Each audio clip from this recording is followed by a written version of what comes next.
they are 55 to 60-year-old white males for the most part, right? That are at the, at trying to uh, retire with a big bang, right? Yep. And so the big bang is to really open up and how do you say extend a hand into people and Right. resources that can help Yep. you in your career, okay? Because everyone needs help. Just Yep. because you're on your way out, right, and about to retire in the next 5 to 10 years, it doesn't mean that you can't leave a huge Right. impact, right, and Right. be an agent of change. Thanks for tuning in to this episode of I Have Something to Say, where subject matter experts are unafraid and unapologetic about sharing their perspectives regarding issues that impact our lives. They speak up because basically they give a shit. So if you're tired of canned answers and want to finally hear real people cut through the BS and talk about real issues, this is the podcast for you. I'm your host, Sami Heyman Marrero from Urbander, and behind our mixer is our producer, Chris Majocha from UdoU. Hey, Chris, how are you? Doing well. How about yourself? I'm doing great. I'm really looking forward to every month since we started this monthly musings, episodes to talk to you, and so Likewise. because I missed I you. know You moved away to Boston. Still got the East Coast connection, but yeah, we're I know.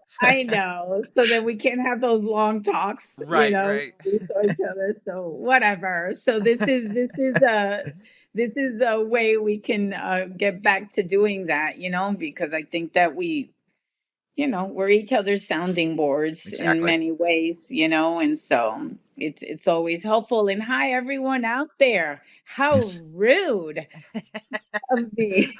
I guess we can invite them into the conversation too. Yes, exactly. Exactly. And so a lot has happened in the last 2 years. I mean, we're all talking about, all the craziness that's happening in the world, Yep. everything from the pandemic to George Floyd's murder to now the war in Ukraine. I mean, just so much going Yep. on. And in the work we do, we have to sustain our recommendations to clients, even in the midst of all this chaos, Yep. with data, right, and statistics and information that they find resourceful, insightful, and valuable, right? Because otherwise, we can't put food on the table. And so, you and I have had this conversation about how, you know in my career at least, right, talking about diversity and the all of these changes in the demographics, not only here in the US but internationally. But let's say here in the US, the census, for me, ever since I moved to the US mainland from Puerto Rico and started a career back then in publishing and media marketing and advertising, for me the census data was always very valuable Absolutely. because it was, how I was able to present myself and Yep. pitch new prospective clients on the value of diversity, right? And Absolutely. so the census happened in 2020. The numbers were finally beginning to, be released in 2021. And I don't think that much attention has been made, or at least not a big, you Right. know, Yeah, I haven't yeah, heard much about it, to be honest with you. much conversation about these numbers, Yep. right? I mean, it's really, really incredible if you really take a deeper dive into Exactly. the numbers and recent studies with regards to diversity here in the U.S. And so why not? Why not have this monthly musings conversation about the census data, right? Sounds like a plan. Yeah. And so one of the biggest ahas, that I thought was going to be, how do you say, create a lot of animosity and more division, right, in the country, was that the white only Mm. population here in the US experienced a decline of 8.6% since the last census of 2010. Mhm. And for the first time ever in the history of the US, the white only population is below 60% of the total population. Yep. And so, what do you think? Well, I think, I mean, I guess I can come from a couple different perspectives here. Growing up in the United States, I grew up in Massachusetts, where I'm temporarily residing now, as I moved away from Orlando. But, the census really didn't, in, kind of my white privilege world, did not really impact me until I got into the marketing world and started working with multicultural communities. But, I guess my other perspective is that I am a first generation immigrant, or on my mother's side, and second generation on my father's side. So, I know my family had to struggle, and doesn't necessarily have that generational wealth that a lot of other white families have in the United States. So, to me, immigration and this changing or dynamic is what my you know grandparents or ancestors came here for, that American dream. And America Hmm. was supposed to be that place where you could go and create a better life for yourself. And so, to me, I kind of like look at the aspirational aspect of it and say, I don't see it as a negative thing. I think that the change is, it's just culture makes things interesting. I don't know if there's Yes. I Yeah. used to say, like, if there were too many people of any one culture, or that type of Ethnicity. Yeah. ethnicity Uh-huh. in the same room, that I would get nervous, even if it was white people. Like, I think it's healthy to have that dynamic of different thoughts, different ideas, different cultures, and that is what America has been built on. And has come to be. And it's unfortunate that there's so many um, uh, issues still around race and the not accepting. And I guess I can understand, if falling below 60%, a lot of people are like, oh, well, this means uh, the world is ending, or people are going to come Yeah. and steal my jobs or kick me out or whatever. And to me, it's I don't know. It's not like that. So, Yes. yeah, it's the fear of the unknown. And we talked about that at a recent conference together. But if people just got to know each other, if white people got to know Hispanic people and Black people and Asian people and vice versa, I think there would be a lot more healthy conversation around these census stats and data. Yeah, totally. And about our humanity, Right. right? And so then I think that there's just this underlying fear, Hmm. right? That the oppressed are going to become the oppressor, Yep. right? And so then I think that you know, having everyone just speak up and being open and acknowledging first, right, the Hmm. transgressions that have been made, Yep. okay, not blaming new generations for them, right? Right. But working towards, how do you say, creating a new way, Yeah. right?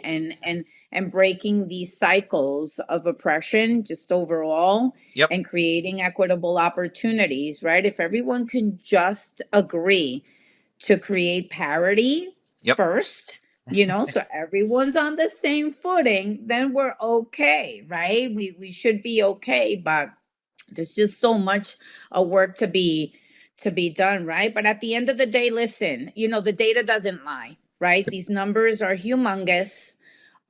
There's been a lot of change. I could tell you that when I started my career years ago, close to 30 years ago, before being a business owner, I worked in the Hispanic marketing Mhm. marketing circuit, right? And advertising media and all of that. And that was like my school. And I got to tell you that back then, I remember traveling all over the country with the 2000 census data saying, oh, Hispanic specifically, right? Are 10%, almost 10% of Yep. the population, by 2020, we're going to be. And here we are. Right. It's like crazy. Shit is crazy. I'm like, oh my goodness, we're here now. We're actually seeing this global majority, Yep.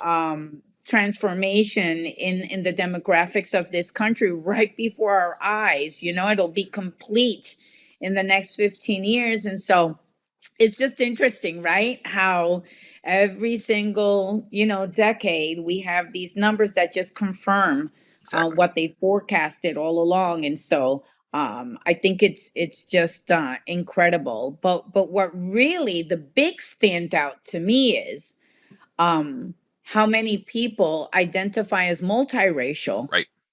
in this country, just that change in the last 10 years. Yep. And that's like crazy And numbers, right? what the census said here, that it was 9 million people in 2010, and it's now 33.8 million, a 276% increase in the multiracial population in the 10 years.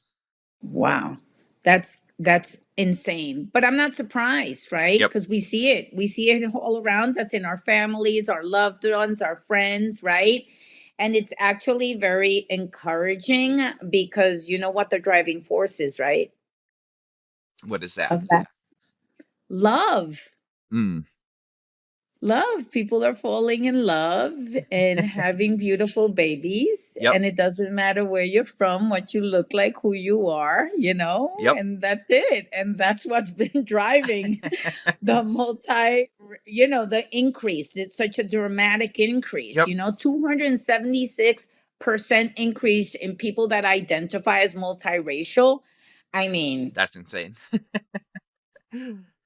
that's amazing, Yep. right? Yep. Because, and then it's no wonder, right? When what you call it's like breakdown, it's breaking down the Right. silos, right? It's eliminating these divisions and barriers, right? It's even the most I just feel like when you have a baby, and now you're a new dad, right? Yep.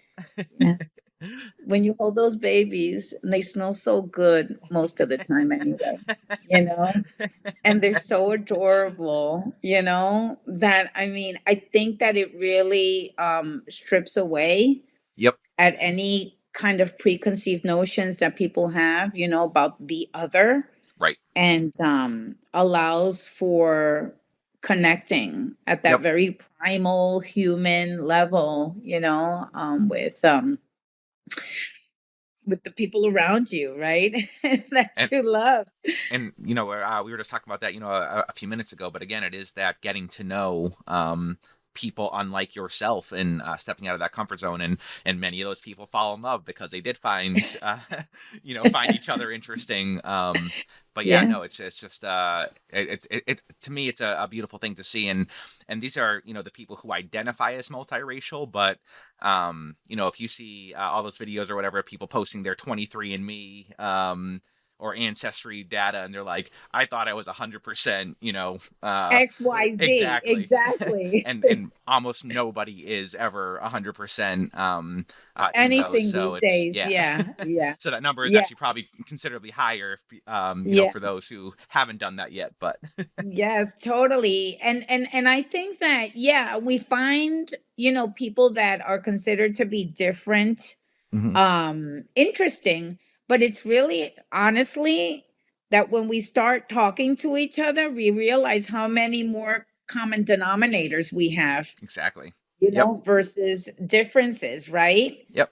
We We're all tend to, people. We have different yeah, experiences, exactly. We different tend to environments. enjoy the But same things. yep. Yeah, enjoy the same things, um, you know, and I think it's just absolutely wonderful. And so it's just been crazy. I just have to say that, you know, it's a how do you say, it's been a long road, Hmm. since interracial marriage became legal here in the US, Yes. right? And we're just talking about married couples, any kind of partnership, in our view is good to go, right? Yep. As long as it's healthy and Exactly. loving, right? Consensual. But this is the data we have. The data we have is based on interracial marriages because it's more documented. Yep. But this it became legal actually in 1967. There was this couple, Richard and Mildred Loving. How awesome that that's their last name, right? They went all the way to the Supreme Court. They were like, we're Mhm. done with this. This is bullshit. Okay. And back then, only 3% of newlyweds here in the US were considered an interracial couple. Mhm. And then I think the most recent study done on this topic was Pew Research in 2015. And they analyzed US Census data, and 50 years later, it turned out that one in every six newlywed couples here, or 17% of marriages, were intermarriages. So, I mean, from 3 to 17%, Yep. that explains it. And again, we're not even talking about all the other Exactly. relationships of all gender identities also, and sexual orientations, right, that are founded on love, and Right. that have fueled, right, this sense of connectedness, that goes above and beyond ethnicity, race, Yep. ideas, faiths, all of that stuff that's really superficial, right? Exactly. But if you were curious about the numbers, right? Because, we're not the ones that measure and label all of these things, right? We're just going by by these research Hmm. and like Pew and the census and all of that. Okay. The numbers are, uh, give us an indication, right? Of Yep. where we're headed, and who's driving, right?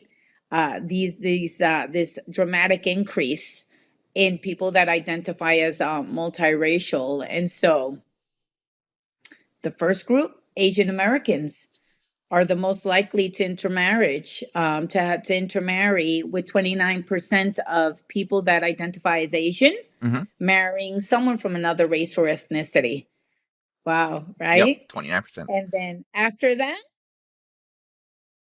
After that, Latinos. Latinos, Yep. I was gonna say. Hispanics, Very close or behind. Latinx, or Latin, or Latin. I don't know at this point. I don't even know what I call it Latinos, but in some spaces they're Yep. like imposing different ways of me identifying myself. So I'll take them all in. Okay, call me Hispanic, Latina, Latino, Latine, Latinx. What else? Have you heard any different?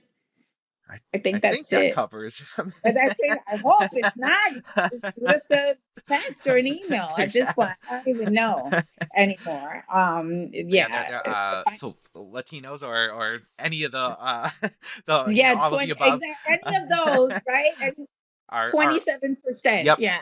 So right behind Asians, who had 29, and then yeah, blacks at 18% and whites at 11% to intermarry. Yes, So exactly. Yeah. So black people 18% and white people at 11%.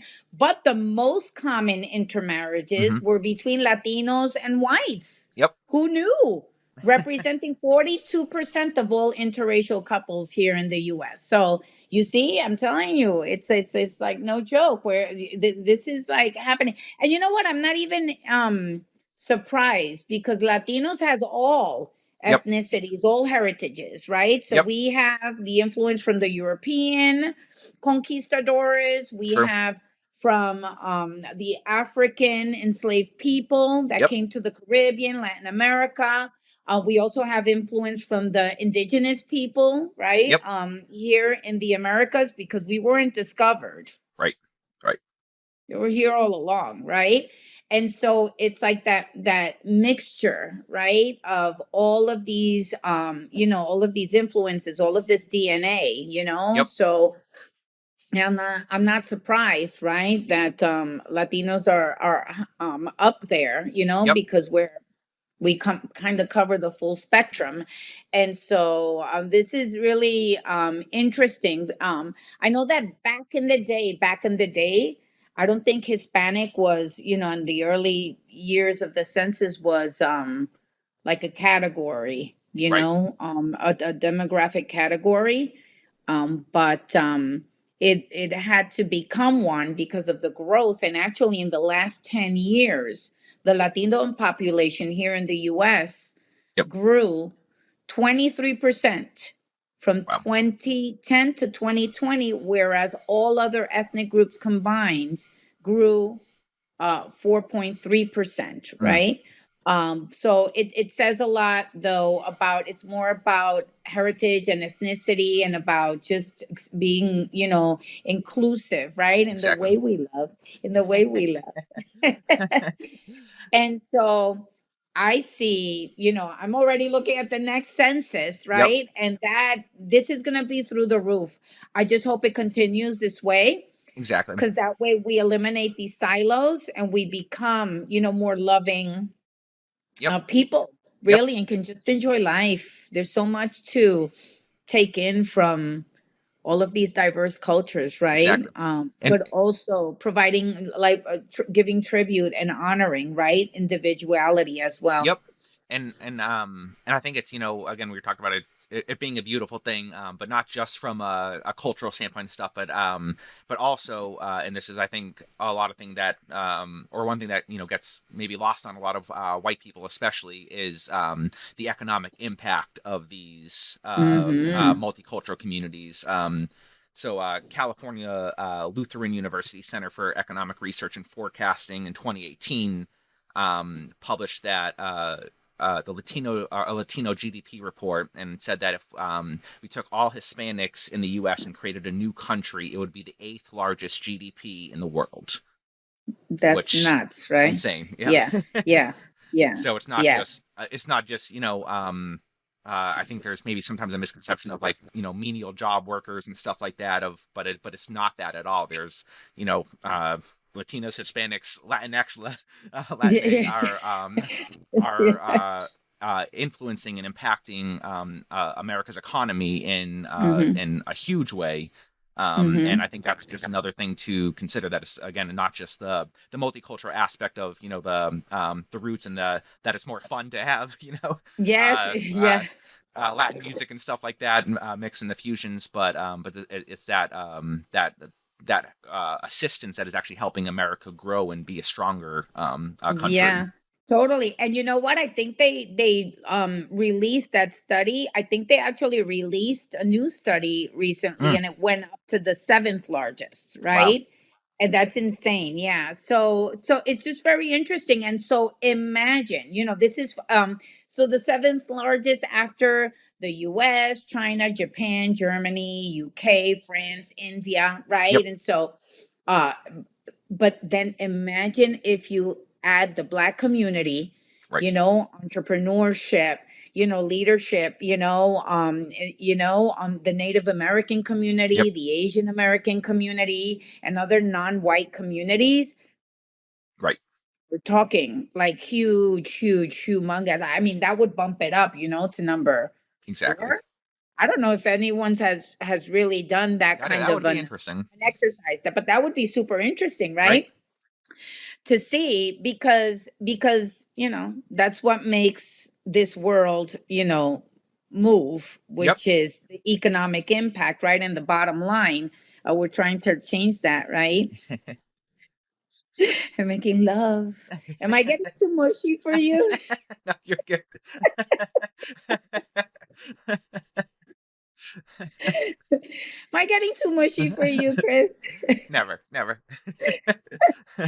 No, but all kidding aside, right? It's like this is some powerful Right. stuff. And I don't think people realize the depth. Yep. What does this really mean? And it's diverse communities have Yep. an opportunity here right now in the next 10 to 15 years to be able to influence what the future of America and of the world Right. really looks like, right? And so I'm excited to be able to witness it, to hopefully be part of that conversation, Yep. to tell these stories with you, Chris. Are you ready, puppy? I am ready. And I will say, as we joke sometimes that I'm a bit of a Trojan horse, and because I'm because of my skin color, I'm allowed to walk into certain circles or doors And you're that. male, and you're Right. a boy. Exactly. You're male, a white male. So we're like, you go, Chris. You Right. go. Go and make the call, but but I think this this it's all about perspective, right? And how you look at numbers, and obviously that's where political issues and party lines are drawn, is around how you perceive the data and the facts that are in front of us. And I look at this as an opportunity, as a white person, as an opportunity to say, hey, if there are markets that maybe there were misconceptions about, or that were like, oh well, you know these people couldn't afford my product or wouldn't want to interact with it, but when you look at this data, it's Yeah. like, well, actually no, you have an opportunity to engage and be part of this change in a Mm-hmm. positive way. But also, that benefits you and your ROI. But yeah, to not look at it as things being taken away from us, but as a opportunity to say, hey, things are changing, so how can we adapt to mutually benefit, and ultimately make this country a better place, the land of the free and home of the brave, as they say. Yeah. And to deliver equity in the Yeah, process, right, right? exactly. Yeah. And that's how we get there. And so I think that's no secret that we're advocates for Hmm. change and for equity and for inclusion and for accessibility, Yep. and sustainable. No more band-aids. I think we all need to take a close look into how we move forward, and we want to invite to the conversation and create safe Mhm. spaces for uh, the people that are currently in these sea level spots, right? and Right. and let's just be real, they are 55 to 60-year-old white males for the most part, right, that Hmm. are at the at trying to uh retire with a big bang, right? Yep. And so the big bang is to really open up and how do you say, extend, a hand into people and Right. resources that can help Yep. you in your career, okay? Because everyone needs help. Just Yep. because you're on your way out, right, and about to retire in the next 5 to 10 years, it doesn't mean that you can't leave a huge Right. impact, right, and Right. be an agent of change Yep. and really be part of the change. And so I think that that's our quest, right, I Chris? think so. Finding those leaders really in the corporate sector, in the government sector, in the nonprofit sector, Yep. right? That are interested, willing, able, and to have the resources Yep. to affect change in a real tangible way, and it's by investing in people, Yeah. in diverse people, Yep. in the 276% increase of people that identify as multi-ethnic or Yep. multi-racial. I mean, And I it's will just happening. I will challenge those individuals who are that you just described, uh to reach out, to step out of your comfort zone and actually engage with multicultural communities, multiracial communities, and it's uncomfortable at first. I did it. I stepped into places that I definitely was the one person that did not look like Everybody else. everybody else. But honestly, there's a respect if you're doing it, with the intent of wanting to learn, wanting to better yourself, wanting to understand. You're not doing it ignorantly or thinking that everything that's happening in that room. that's where the real change happens and the real conversations happen. So it's not too late to engage. It's actually the perfect time, because this is where, as we just mentioned from this data, this is where things are going. It's Mhm. inevitable. It's changing. So you either you know uh, leave leave your legacy as this is how it was, or you leave your legacy as I was part of that change of where things were going and being part of the future. And I think, to me, that's the side I would want to be on, Mm. if I was planning And my that's the exit side strategy you're right now. on, Baba. Exactly. That's the side you're on, Baba. So Yeah. This is great. I know that we've had this conversation yep, pending with your move and everything that's going on, but I think that as we move into, you know, um continuing to work together, Chris, because yep, I know that we're working on several projects and trying to articulate our value proposition as equity practitioners and yep, human impact strategists and storytellers yep. and producers and creatives and content development experts. And Yep. I mean, should I go on? It's like in these spaces we had to develop all of this multidisciplinary expertise Right, because no one wanted to listen. right. So and it's so it's like, okay, so I need to develop this. Okay, let's just do it, Yep, right? How do yep, you record this? How do you produce this? How do you write about this? yep. Because no one else wanted to listen. So then And I'm like, okay, then I'll just do it. actually, to that point, I will kind of issue one more warning of that we've seen even a lot of our people who ended up being our clients because of this. But don't assume to know what you don't know. So there is a right way and a wrong way to engage with new communities or new markets. And if you're the person sitting in the C-suite, who you're like, okay, well, I want to reach out to this community, so let's just create ads about it. But if you don't actually know how those ads are gonna be perceived, represented, the right context, there's a lot that goes into it that is Mhm. should not be assumed, because it can come off Yes. as very pandering, or just Offensive yeah. sometimes even too, right? Yeah, Exactly. yeah, yes. So we work in So this space, obviously. So if you need help, please feel free to reach out to yes, us. and don't exactly reach out and don't freak out, Yep, right? Don't freak exactly. out and just reach out, and it's okay. So that's got a nice ring to it, Sammy. Yeah, we need to do something with that. It's like Right. don't freak out, just reach out, right? So I'm gonna put that in the description I of like this it. I like it. episode. So anyway, we end with that. It's gonna be okay. Yep. Okay.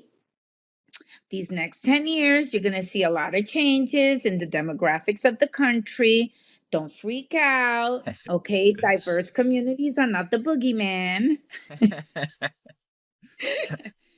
And it's okay. We got you covered. Okay. Just reach out. And I don't want to sound condescending, right? Yep. I'm just kidding right now. On a serious note, I think that for the most part, people are good, Yeah. or at least I want to believe that, right? And I think that if we just create an opportunity for people to be able to just say what they need to say without judgment, right? And openly, so that way we can find solutions together to misconceptions, to whatever pain points, whatever issues, disparities, need to be addressed, then we're going to be okay. But the thing is, like you said, it's like just, you know, you know, I do it all the time. It's like I don't know what I don't know. Right. And so asking for help is okay. And Yep. I'm like dead serious, right, about this. And so we want to try to make light of, people freaking out. But it's Exactly. true, people are freaking out, Yep. and And we've had conversations right behind the scenes with people that are freaking out and don't know what to do. And once we engage and are able to have these honest, open conversations that, like you mentioned, are sometimes uncomfortable, Mm-hmm. right? Because we need to be vulnerable, and just leave the egos at the door. Yep. And understand that what we're trying to do is just elevate everybody. Yep. Okay, because the solutions are out there, and the thing is, if we don't tap into everybody, we're missing out Exactly. on new opportunities, innovation, creativity, Yep. Personal, brilliance. personal and professional opportunities. I mean, we talked about Hmm. the marriage rates, right? Like, Yeah, it's exactly. yeah, the the melting pot, the fruit salad that is America, the better way of putting it, because these cultures do come together, but are their own individual cultures. But it is, this is America. This, go back and look. This was the American dream, to be the place where you could go and yeah, create a better life for yourself, for your family. And if you are, again, if you're an executive, you already have some success, you're looking to possibly exit out and leave a legacy. I mean, what better legacy to leave than, again, to be part of the change, and on the right side, and to make a statement that you care about this and you want to interact. And I think that leads to a lot of relationships, again, both professional and personal, that I think will well, we know that from our work, but I can just say trust the process, and it's a fruitful ending. So Yes, exactly. And just come with an open heart, yep, right? With an open heart and sincerity. That's exactly. that's all we ask. Yep. That's all we ask. That the intention is pure, right? Exactly. Yeah. So Love it. listen, Chris, this monthly musing was great. It's always great talking to you. Let's hug it out. You're I right. wish you were here. You We know can it. hug it out. Yeah. And I'll talk to you next month, okay? I mean, I'll talk to you offline, Right. right? We'll do this again next month, We'll all okay? talk together in the next month. Yeah. Exactly. Okay. All I'll right. talk to you later, okay, Papa? Sounds good. Un beso. Bye bye. Bye-bye. This concludes this episode of I Have Something to Say. We want to thank you for tuning in.